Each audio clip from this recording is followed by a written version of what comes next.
Hello class, welcome to Chapter 1. We'll be covering Information Systems Security Policy Management.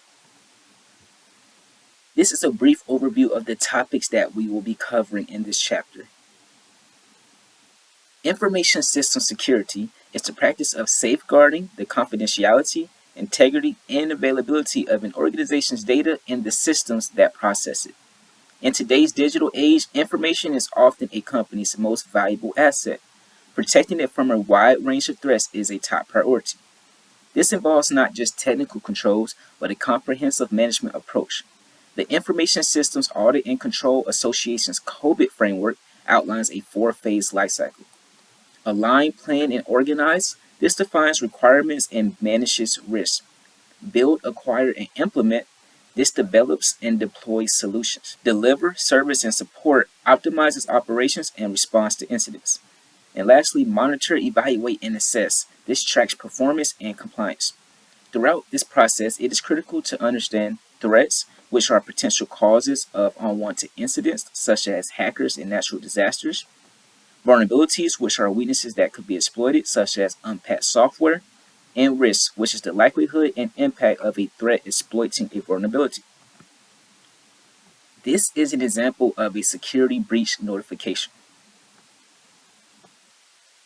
Information assurance is closely related to information security, but with the specific focus on preserving the utility of data as it is actively processed and used.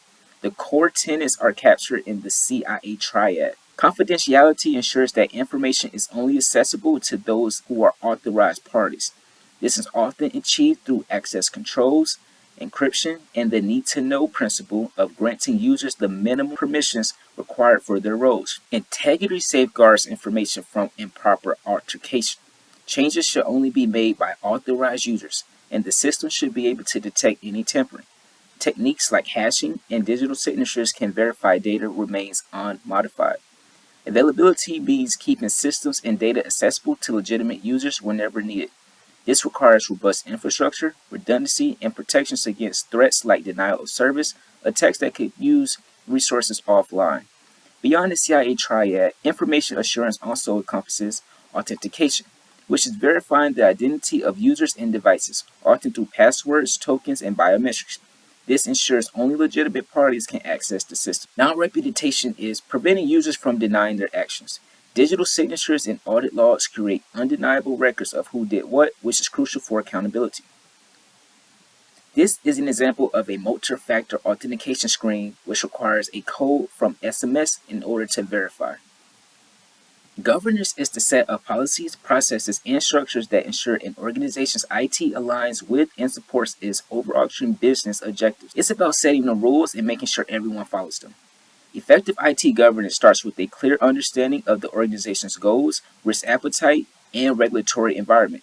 This informs the development of policies and standards that codify the desired outcomes and behaviors. Quality assurance and quality control are key components of governance. Quality assurance focuses on proactively preventing issues through well-defined processes. Quality control involves detecting and correcting defects that slip through. Together, they drive continuous improvement. Governance also establishes roles and responsibilities for IT decision-making. It ensures that the right people are involved in setting direction, monitoring performance, and enforcing compliance. This typically includes executive leadership, IT management, and audit risk functions. This is a diagram showing the relationship between governance, risk management, and compliance. Governance is critical for several reasons. First, senior management needs confidence that IT is effectively supporting business goals. Governance provides transparency into how technology decisions are made and resources are allocated. Regular reporting on key metrics and initiatives keeps leadership informed and engaged. Second, external stakeholders such as regulators, investors, and customers expect organizations to prudently manage IT risk. A strong governance program demonstrates that appropriate controls and oversight are in place. This is particularly crucial in heavily regulated industries like finance and healthcare. Third, governance shouldn't be treated as a periodic box-checking exercise, but an internal part of day-to-day operations. Embedding governance activities into standard processes and budgets keeps them from being perceived as unnecessary. System security policies are the bedrock of an effective governance program. They translate high-level principles into concrete rules and expectations for users and managers. One of the most important is an acceptable use policy. This defines what users can and can't do with organization technology resources. It might cover topics like password management, data handling, internet and social media use, personal devices, and remote access. Prohibited activities like hacking or privacy. The acceptable use policy also specifies the consequences for violations, which could range from warnings to termination and legal action. By clearly communicating boundaries, the policy empowers users to leverage IT responsibility. Other essential policies include data classification, which categorizes information by sensitivity and specifies handling requirements. Access control, which governs how users are authenticated and authorized. Incident response, which outlines procedures for detecting, investigating, and recovering from security events. Backup and recovery, which ensures data and systems can be restored in case of failures or disasters.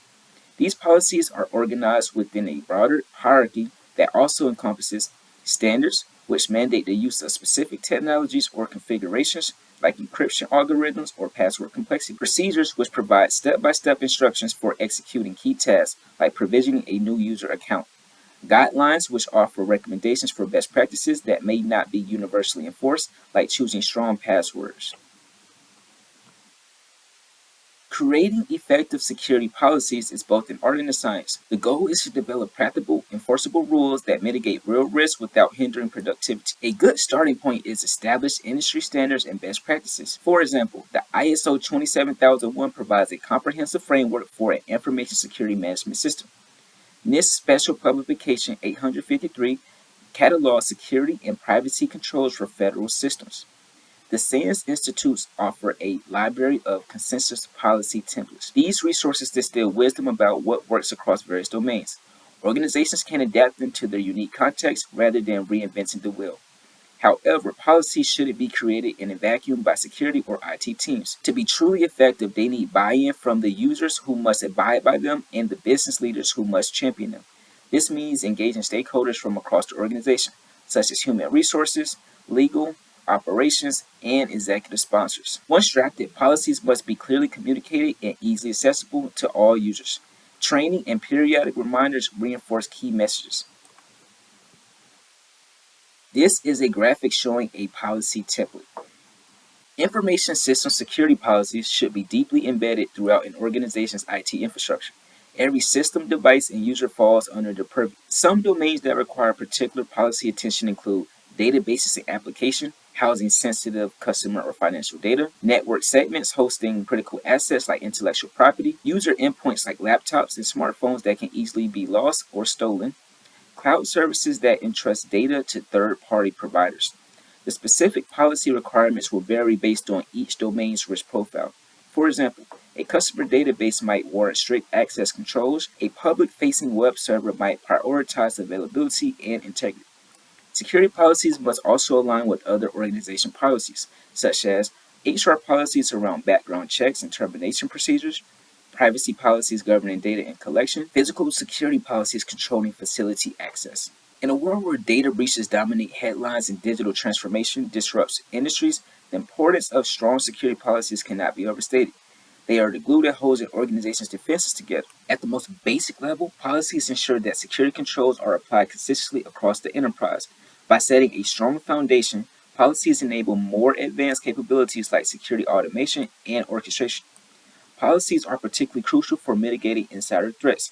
While technical controls can help, thwarting malicious or negligent employees ultimately requires clear behavioral guidelines. Well-defined policies deter misbehavior and provide a basis for disciplinary action. On the compliance front, policies demonstrate to regulators that an organization takes its obligations seriously. They are the difference between a checkbox approach and a genuine commitment to security and privacy. Mature policy programs make audits smoother and penalties less likely. The short answer to when an organization needs information security policies is always. Given the central role of technology today, security considerations should be embedded from the very beginning of any IT project. This might involve creating new policies to address risks or updating existing ones to accommodate changes.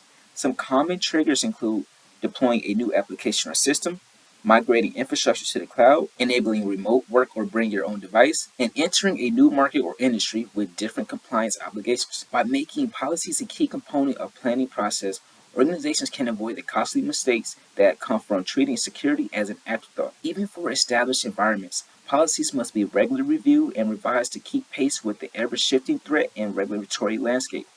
New vulnerabilities, attack techniques, and data protection mandates emerge all the time. This is a life cycle diagram showing when policies are developed, implemented, and updated. While well-crafted policies are essential for strong security, they are not sufficient on their own. The true test of a policy program lies within the implementation and enforcement. This is often where organizations stumble for several reasons. One common challenge is employee resistance.